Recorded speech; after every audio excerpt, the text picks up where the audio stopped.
Today on The Young and the Restless, Phyllis is a no-show at breakfast, Holden asks to meet with Audra, and Damien flirts with Lily. All products and services featured are independently chosen by editors. However, soaps.com may receive a commission on orders placed through its retail links, and the retailer may receive certain auditable data for accounting purposes. At Nate's place, he tells Audra to let him know if she's had enough of his family drama. She asks why he'd say that. He says she's quiet this morning. She's letting Amy rest.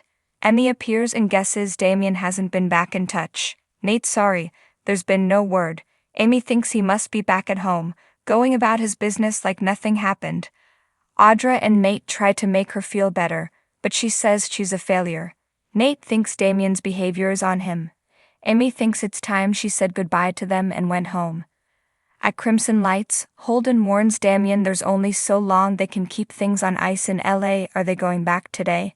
Damien says there's been a change of plans, but not because of his mother. Just then Lily walks in. Holden asks if she's the reason. Damien smirks.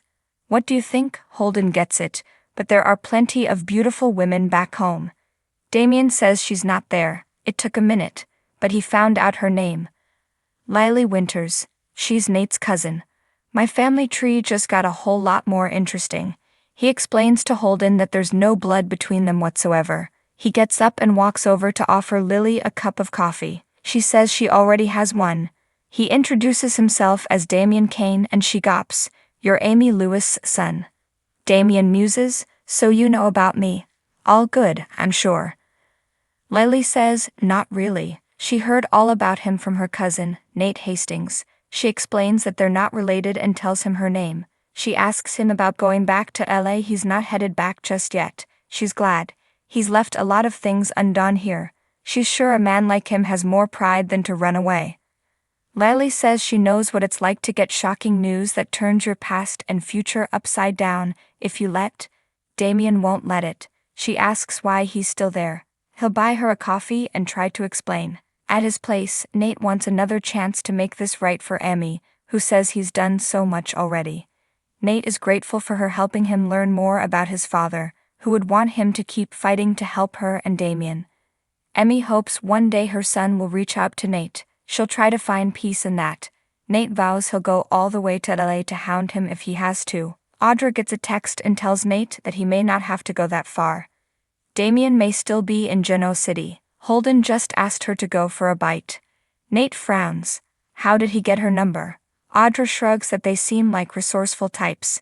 Nate thinks it's bold of him to reach out, knowing they're seeing each other. Audra says this is their chance. She just has to get Holden to agree to do what they asked and work on Damien. Amy asks if she'd really meet with a stranger for her sake. Audra repeats that this is their chance. She's asking Amy to let her take this shot and find out if Damien's in town. Amy agrees. Audra texts Holden and discovers that Damien is still in town. Amy gives her the go-ahead, so she texts back that she'll meet him for lunch. In Crimson Lights, Lily agrees to keep an open mind while Damien explains himself. Holden introduces himself and Lily recalls that he was the one who pretended to be his boss. Very deceitful. Holden points out Nate lied to Damien about a job offer. Damien steps in and says Holden is a good friend, who only did what he asked.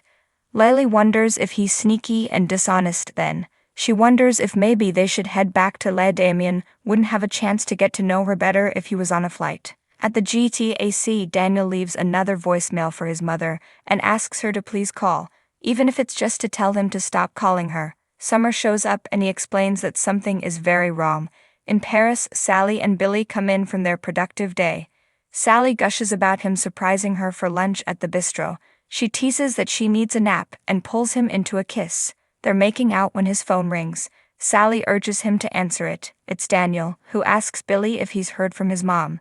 Billy says she called him last night, which was earlier in their day there. Daniel asks if he hears from her, to ask her to call him. Billy finds this weird. He deduces that Phyllis is missing and he's worried. Daniel may be overreacting, but he doesn't feel good about this. Billy tells Daniel that Phyllis sounded fine when he spoke to her. He wonders if she has a boyfriend, and might have had a date. Daniel says she's not seeing anything they know. Billy suggests she may have hopped a flight to Chicago to go shopping. Phones die. I suggest you give her a little more time. They agree to Daniel keep each doesn't other have update much. and disconnect. Sally asks, so Phyllis is missing. Billy says she's either missing or unreachable. Summer and Daniel are worried. Sally says, and now you are too. They discuss the situation and Billy says Phyllis can get caught up in her own chaos. Sally doesn't think she'd do it now. Sally points out someone drove Phyllis off the road. Billy says those people are dead, there's nothing to worry about. He'll try calling her and hope she answers. In the GTAC, Summer tells Daniel the athletic club people haven't seen their mother. They've wasted time and now they need to call Chance. Daniel nods. At Nate's place, Audra comes down the stairs all dolled up, and her boyfriend marvels that she's ready to take on the world. Emmy warns this isn't a game, she doesn't trust this guy.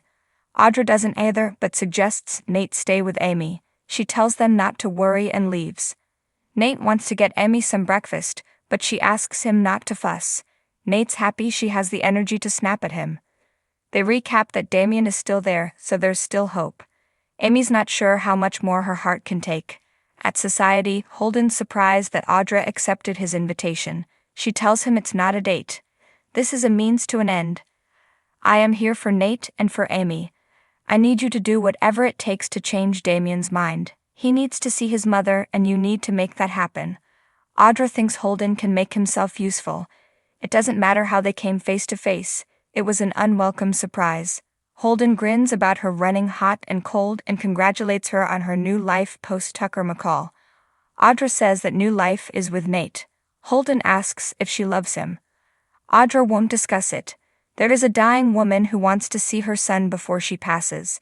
Will you convince Damien to see her or not? Holden tells her that's one of the reasons Damien's still in town. The other is a woman. Audra asks, who is she? Holden won't betray his boss' confidence. At Crimson Lights, Damien wants Lily to tell her all about the wonders of her city. Holden tells him he's taking off for a bit. Damien tells Lily that until she tells him to leave, he's fine where he is. Lily mocks his charm. Damien asks, do you know why I didn't catch that flight? Because of you. She knocked him sideways, and he needed to know more about her. Lily finds this heartbreaking. His mother is pining for her son, and Nate is trying hard to connect with him.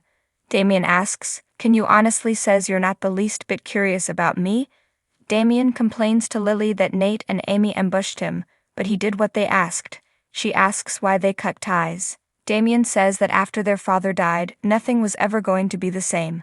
Emmy wanted him to follow a path that didn't interest him. She couldn't let go of trying to change him, so he let go. Lily asks how he reached his level of success. According to Amy's timeline, your success happened pretty fast. Almost unrealistically so. Did he play by the rules? Damien makes his own, but if she means legitimate avenues, then yes. She asks, what's your secret? It wouldn't be a secret if he told, now would it? Lily asks Damien, does he not want to give his mother a little peace before he goes? Damien snarks, and then what? Hug my new half-brother?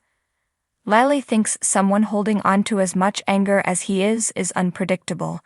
Damien says there's nothing he wants or needs from them. How exactly is he a threat? Lily says whether she trusts him or not isn't the point. Her parents passed away and she always felt there was so much left unsaid. He might wake up one day and wish he hadn't let Emmy go like this.